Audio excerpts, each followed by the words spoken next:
आज हम लोग फिजिक्स में अगर देखा जाए तो ग्राफ के बारे में सीख रहे हैं। सबसे पहले ये बात होती है ना कि आपको जैसे पढ़ाया गया है, शुरुआत किए जब इस चैप्टर का, तो आपको बताए कि कोई भी चीज गति में है या गति में नहीं है, इसका निर्धारण कैसे करते हैं, है कि नहीं। फिर उसके बाद जब थोड़ा सा और आगे गए हम लोग, तो आपको फिर गति का अलग अलग कहते हैं प्रकार बताए, है कि नहीं, कि क्या होता है रेखी गति, है क्या होता है वृत्तीय गति, क्या होता है घूर्णन गति, बोलो। इसी तरीके से अलग अलग गति का प्रकार बताएं, बोलो। फिर उसके बाद जब थोड़ा सा इस चैप्टर को और आगे लेकर गए तो हम लोग पढ़े दूरी और विस्थापन के बारे में, है ना, और उस पर सवाल भी किए।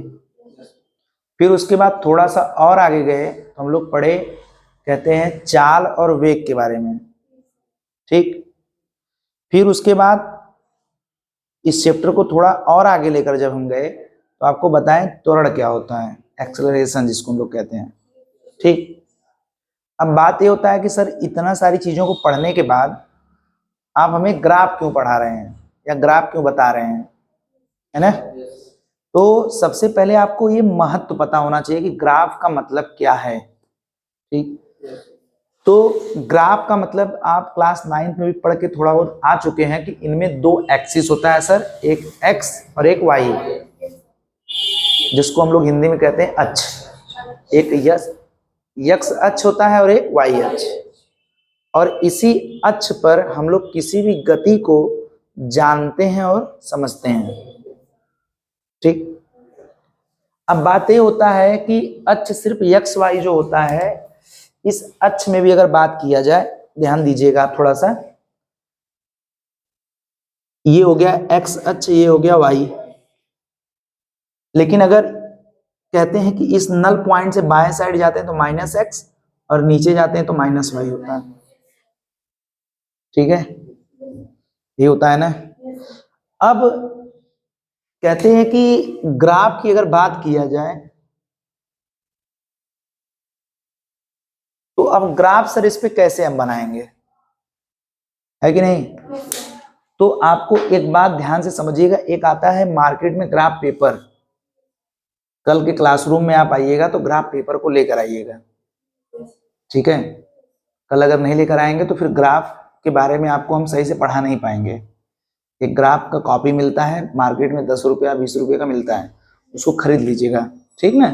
तो आपको प्रॉपर हम बताएंगे ग्राफ का मतलब क्या है। ग्राफ का मतलब यही होता है कि बहुत ज्यादा बड़ी चीजों को ना हम लोग कहते हैं कि बहुत छोटे में समझ जाते हैं। समझ में आ रहा है हम क्या कह रहे हैं। बहुत बड़े आंकड़े को हम किसी छोटे एक ग्राफ के पेपर पे हम लोग क्या कर जाते हैं, समझ जाते हैं।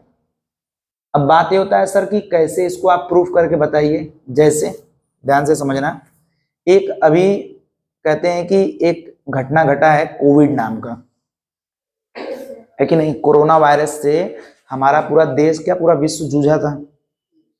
तो उसमें कोविड में क्या हुआ था कि हर एक दिन कुछ पेशेंट की संख्या जो हो रही थी वो बढ़ रही थी, और कुछ पेशेंट सही भी हो रहे थे और कुछ पेशेंट मर जा रहे थे। तीन चीजें थी, बोलो खुशी। कुछ पेशेंट भाई सही हो रहे थे, कुछ पेशेंट क्या हो रहे थे, मर जा रहे थे, और कुछ पेशेंट सही हो रहे थे। तीन कंडीशन था। अब इस तीन कंडीशन को दिखाना हो, बताना हो किसी को, तो कैसे बताएगा, सोचो। ऐसे बताएगा, मान लो बताएगा कि 10 तारीख 12वां महीना सन 2020 में, है कि नहीं, जो कोविड के पेशेंट थे वो 3000 थे, सही होने वालों की संख्या 1000 थी, मरने की संख्या 100 थी। फिर वो बोलेगा अगला व्यक्ति 12 तारीख के बाद अगला तारीख बोलेगा 13 तारीख को ये कंडीशन था, 14 तारीख को ये कंडीशन था, 15 तारीख को। मतलब अगर उसको 6 महीने का अगर आपको बताना हो आंकड़ा, तो कह सकते हैं कि बहुत ज्यादा समय लग जाएगा और आप भी सुनते सुनते पक जाएंगे। अरे 6 महीना का मतलब हो गया 180 दिन। अब 180 दिन का आंकड़ा, एक एक दिन का आपको समझना जानना बहुत कठिन कार्य है, डिफिकल्ट टास्क है एक। मतलब जो बताने वाला रहेगा वो भी परेशान है, जो जानने वाला रहेगा सुनने वाला वो भी परेशान। इसको क्या करते हैं लोग, ग्राफ के पेपर पे क्या करते हैं, बताते हैं, बनाते हैं। वो आंकड़े को मान लेते हैं अपने हिसाब से एक्स और वाई अक्ष पे, और ग्राफ के पेपर से बताते हैं कि ये ब्लू लाइन वाला है जो, ये पेशेंट के बढ़ने की कहानी है, ठीक। ये जो ब्लैक लाइन है ये कहते हैं कि पेशेंट के मरने की कहानी है, ठीक है। और एक लाइन और बना देंगे उन लोग, बोलेंगे कि ये पेशेंट के सही होने की लाइन है। ये लाइन कभी ऊपर कभी कोई नीचे। तो आप इस ग्राफ को देखेंगे तो तुरंत पता चल जाएगा क्या हो रहा है, बोलो।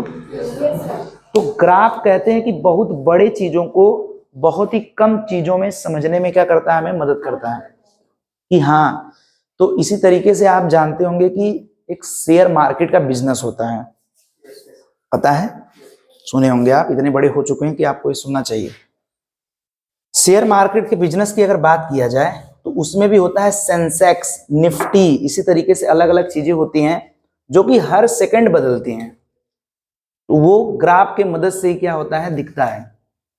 लेकिन हम लोग को तो भाई जो चैप्टर पढ़े हैं उस चैप्टर में जो ग्राफ का यूज होगा वो हमें पढ़ना है, जानना है, समझना है ना।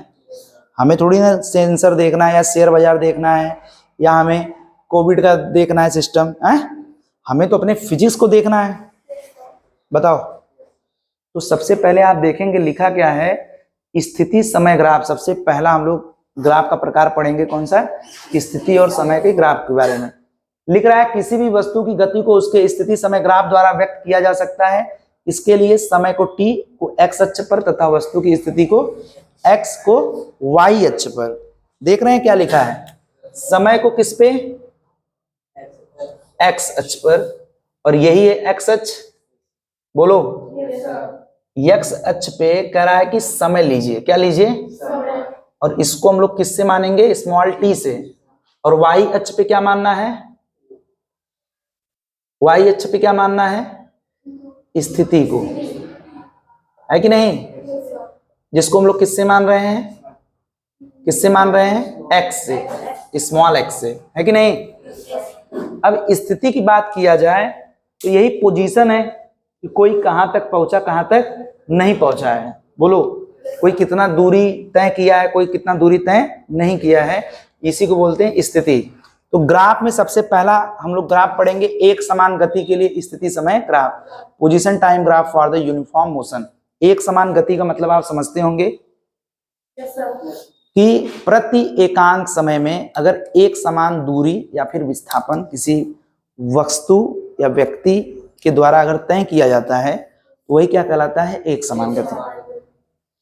इतना तो पढ़े हैं आप, जब पढ़ा रहे थे आपको तो ये बताए थे।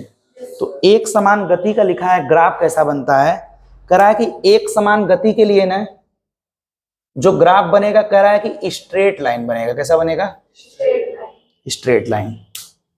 ध्यान दे रहे हैं आप, हम क्या कह रहे हैं, एक समान गति के लिए जो ग्राफ बनेगा वो कैसा बनेगा, स्ट्रेट लाइन। अब बात ये होता है कैसे सर, मान लीजिए एक सेकंड में, फर्स्ट सेकंड में कोई 1 मीटर दूरी तय किया है, कितना, 1 मीटर। अगले सेकंड मतलब 2 सेकंड पर वो 2 मीटर पे पहुंच गया उसकी स्थिति। अगले सेकंड मतलब 3 सेकंड पर वो कितने पहुंच गया, 3 मीटर पर। 4 सेकंड पर, 4 सेकंड पर वो कितने पहुंच गया, 4 मीटर पर, ठीक है। तो अब इसको अगर हमको ग्राफ पेपर पे दिखाना होगा तो हम लोग टाइम को x एक्सिस से मान रहे हैं और स्थिति को y एक्सिस पे x नाम से।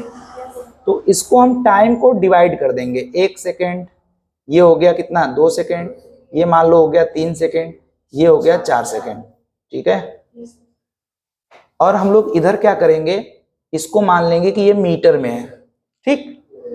देखिए इधर भी ऐसे ही हम लोग कर लेंगे, 1 मीटर, 2 मीटर, 3 मीटर और 4 मीटर, ठीक है। अब देखो ग्राफ कैसे बनता है, ध्यान से देखना। 1 सेकंड पे कहां है, 1 मीटर पे। 2 सेकंड पे कहाँ है? देख रहे हो, एक बार यहां से एक बार यहां से लाइन ला रहे हैं ना। 3 सेकंड पे कहाँ है? और 4 सेकंड पे कहाँ है? ठीक है। और ये जितने भी डॉट्स हैं आपस में क्या कर देंगे, हम मिला देंगे। तो एक स्ट्रेट लाइन का ग्राफ हमें मिलेगा कि नहीं? एक सरल और सीधा रेखा मिलेगा कि नहीं? बोलो। जो कि ये दिखाएगा कि जैसे जैसे एक्स एक्सिस पे कोई चीज बढ़ रहा है वैसे वैसे वाई एक्सिस पे बढ़ रहा है, यानी कि ये स्ट्रेट लाइन मोशन है। तो एक समान गति के लिए या एक समान वेग से गतिमान किसी वस्तु के लिए जो ग्राफ होता है इस तरह से होता है। नोट कर लिए हो तो एक एग्जाम्पल हम दिए थे, इस एग्जाम्पल को भी अपने नोटबुक में क्या कर लीजिए, नोट कर लीजिए। ठीक है। ग्राफ से रिलेटेड कोई डाउट हो तो पूछ लो। है कोई डाउट?